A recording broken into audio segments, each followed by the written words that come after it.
రాయలసీమ ఎత్తిపోతలు ఆపండి, రోజుకు 11 టీఎంసీలు తరలిస్తే శ్రీశైలం 20 రోజుల్లో ఖాళీ అవుతుంది. దీని మీద ముందుగా పురుషోత్తరెడ్డి గారు సంక్షిప్తంగా మాట చెప్పండి. అసలు ఇక్కడ ఎక్కడ రాయలసీమ ఎత్తిపోతల పథకం ఆగిపోయింది కదా, వీళ్ళు జరగని బనకచర్ల జరగని రాయలసీమ ఎత్తిపోతల పథకం గురించి తెలంగాణ నేతలు ఎందుకు మాట్లాడుతున్నట్టు మీకేమనిపిస్తోంది? కుమిడి గారు, తెలంగాణ నాయకులు మాట్లాడడం చాలా అభ్యంతరకరం. ఆంధ్రప్రదేశ్ ప్రభుత్వం రాయలసీమ ఎత్తిపోతలను పట్టించుకోకపోవడం అంతకన్నా దారుణం. రెండు చెప్పాలి. ఎందుకంటే వాళ్ళు అభ్యంతరం చెప్తున్నారంటే వీళ్ళు పట్టించుకుంటే అసలు రాకుండా. ఎందుకంటే రాయలసీమ ఎత్తిపోతల పథకం జగన్మోహన్ రెడ్డి గారు దూరదృష్టితో తీసుకున్న నిర్ణయం అండి.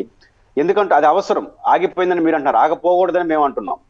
ఖచ్చితంగా ఏ ప్రభుత్వం ఎందుకంటే రాయలసీమ ఎత్తిపోతల కాన్సెప్ట్ ఏంటంటే తెలంగాణ నాయకులు అబద్ధాలు చెప్తున్నారు, అసలు ఆంధ్రప్రదేశ్ ప్రభుత్వం పట్టించుకోవట్లేదు. శ్రీశైలం డ్యామ్ అనేది పూడిక వల్ల 150 టీమ్స్ పడిపోయింది కొమ్మినేని గారు.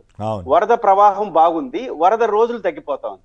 అందువల్ల వరదలు శ్రీశైలం డ్యామ్ నిండిపోయి, నాగార్జున సాగర్ నిండిపోయి, ప్రకాశం బ్యారేజ్ ద్వారా అంశల దీవిలో సముద్రంలో కలిపేసిన సమయంలో వరద జలాలుగా మారుతుంది. అప్పుడు ఫాస్ట్ గా 1 వారం రోజులు ఉంటుంది కొమ్మినేని గారు.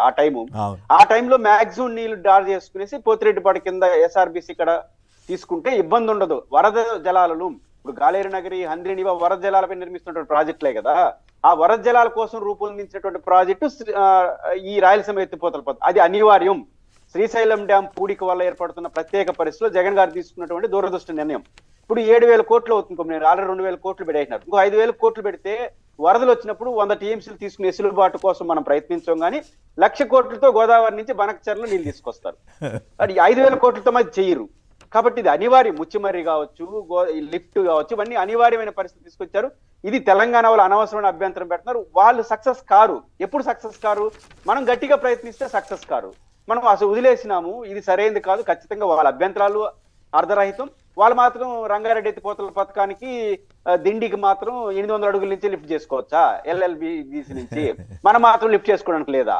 కాబట్టి ఇది సరైనది కాదు. ఖచ్చితంగా రాయలసీమ ఎత్తిపోతల పథకం, ఇవన్నీ గుండ్రేవలు, ఇవన్నీ రాయలసీమకు అనివార్యం. తెలంగాణ అభ్యంతరాలు పక్కకు పోవాలంటే ఆంధ్రప్రదేశ్ ప్రభుత్వం సీరియస్ గా తీసుకోవాలి. రైట్.